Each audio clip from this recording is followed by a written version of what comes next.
na verdade, vê muito em filmes, né? Filmes de terror, até nos desenhos animados também, mas não faltam referenciais do imaginário popular quando a gente fala em plantas carnívoras. A gente imagina logo uma planta comendo um pedaço da gente, né? O fato, gente, é que elas não são nem um pouco assustadoras e muito diferente do que a gente imagina, são bem fáceis de cultivar, olha só. Ao contrário do que muita gente pensa, as plantinhas carnívoras não são tóxicas e tampouco causam riscos aos seres humanos. E olha, é bem provável que os admiradores da natureza se encantem ao descobrir a riqueza de características que são bem particulares dessas verdinhas. Tem que atrair, capturar e digerir o inseto. Esse é o requisito que a planta tem que ter para ser carnívora. E essas plantas são encontradas em basicamente o mundo todo. Aqui no Brasil, nós somos o segundo país que tem maior quantidade de plantas carnívoras existentes. Além disso, são vários os tipos de inseto que essas plantinhas atraem. Dependendo muito do gênero da planta, por exemplo, Dionea, da boquinha, que é a mais tradicional que todo mundo conhece, ela tem um atrativo maior para moscas. Já outras são mosquitos, por exemplo, muriçoca, tem uma que consome bastante. Tem uma que até é preventiva para o fungus gnats, que é um tipo de mosquito que ele deposita larvas em solos e consome as raízes da planta. O pessoal usa uma carnívora para combater esse tipo de mosquito, porque ela é um atrativo para ele. Independentemente dessa alimentação de insetos, as carnívoras também fazem a fotossíntese. Umas conseguem manter assim, a parte da fotossíntese só na claridade, tem umas que é um pouco mais exigentes com o sol. Umas, inclusive, a grande maioria até, elas não vivem sem sol, tem que estar recebendo sol direto.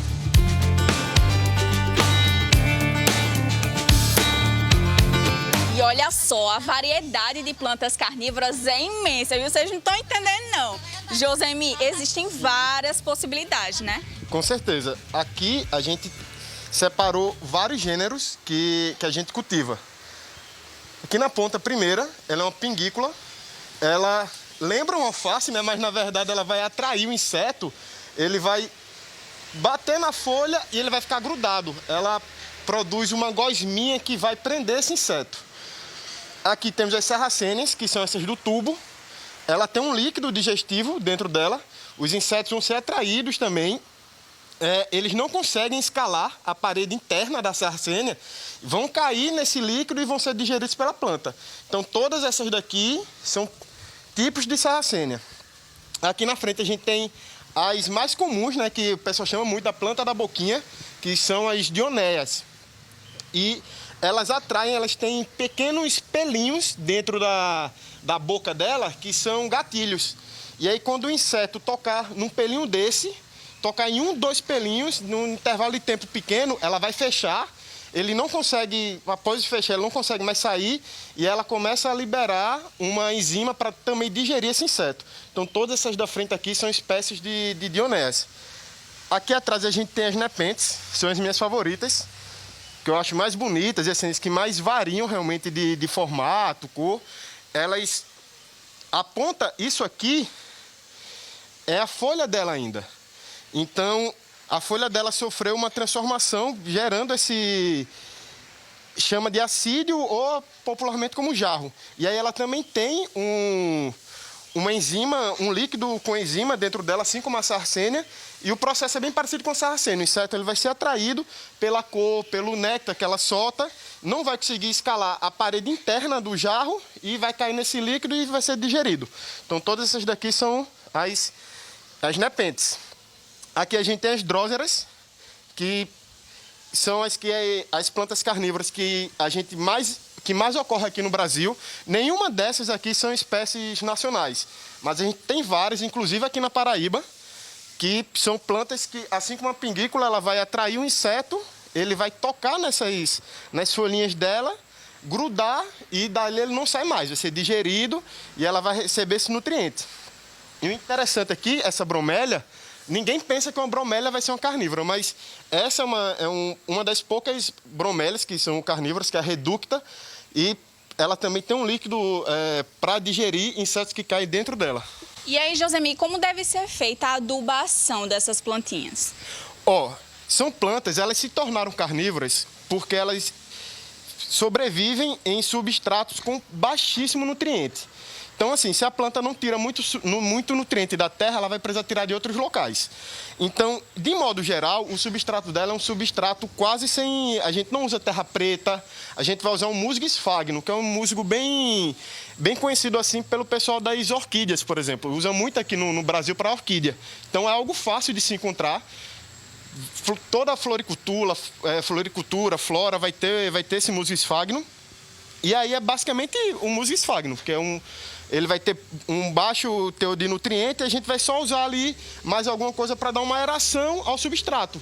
Pode usar chips de coco, pode usar perlita, aí vai depender do cultivador. E sobre a rega, como é que o pessoal deve fazer aí essa rega? Como é que deve cuidar? Essa é uma parte que é bem simples para a maioria das carnívoras, dróseras, dioneias, sarracênias, pinguícula também, o triculário aqui na frente. A gente vai usar um pratinho com água embaixo dela. Então, assim, você não vai precisar ir todo dia e ir lá regar ela. Você vai deixar um prato embaixo do vaso com água e ela vai absorver aquela água ali pelos furinhos que o vaso vai ter embaixo. Porque elas vêm de um terreno pantanoso, de modo geral, que tem que estar sempre bem úmido. A gente não pode deixar se o substrato secar, ela rapidinho já vai começar a apresentar... as armadilhas vão amolecendo, vai perdendo a cor. E essas plantas têm o poder de controlar os insetos em casa? Não, então, muita gente acha, vou encher minha casa de planta carnívora que vai acabar com todos os insetos. Não é bem assim. Elas atraem insetos, mas ela não vai atrair uma quantidade imensa de inseto assim, Então, uma mosca vai alimentar uma dionéia desse tamanho aqui por um bom tempo. Então, ela não precisa de várias moscas ali. Então, assim, não é um controle de inseto, né?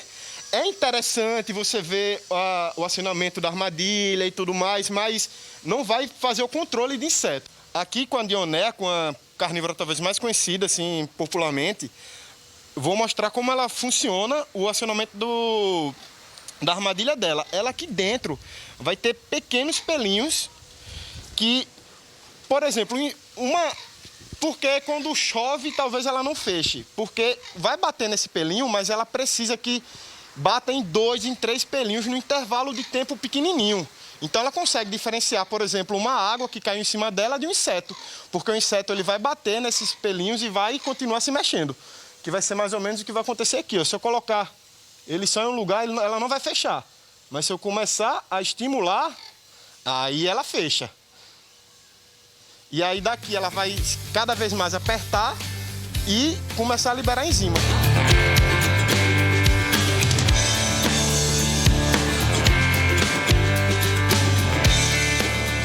Muito legal. E ela mesma está aqui agora para trazer outras informações